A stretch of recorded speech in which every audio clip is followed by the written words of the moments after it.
Once upon a time, there was a man who liked to take advantage of others. One day, as he stepped out of his house, he noticed that his neighbor had hung a beautiful and intricately designed clock at their doorstep. The neighbor, coming out at that moment, gently struck the clock with a mallet, and a melodious chime echoed through the air. This man was extremely envious when he saw it. He thought, it would be great if this bell belonged to me. So, he came up with the idea of stealing the bell. However, the bell was too large for him to carry alone. For days and nights, he thought about it. Until one day, he suddenly came up with an idea.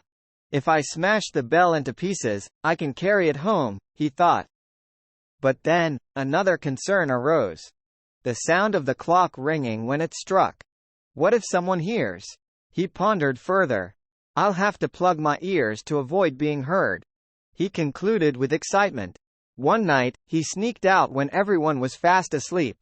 With cotton-stuffed ears, he raised a heavy iron hammer and struck the clock. The resonant chime startled the sleeping villagers, who rushed out, only to find the man repeatedly pounding the clock.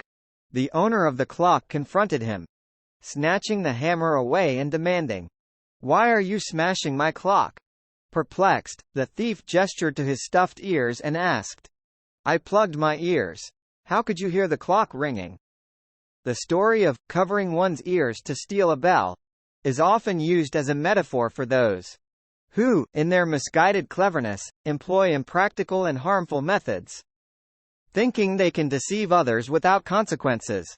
Ultimately, such self-deception leads to exposure and disgrace.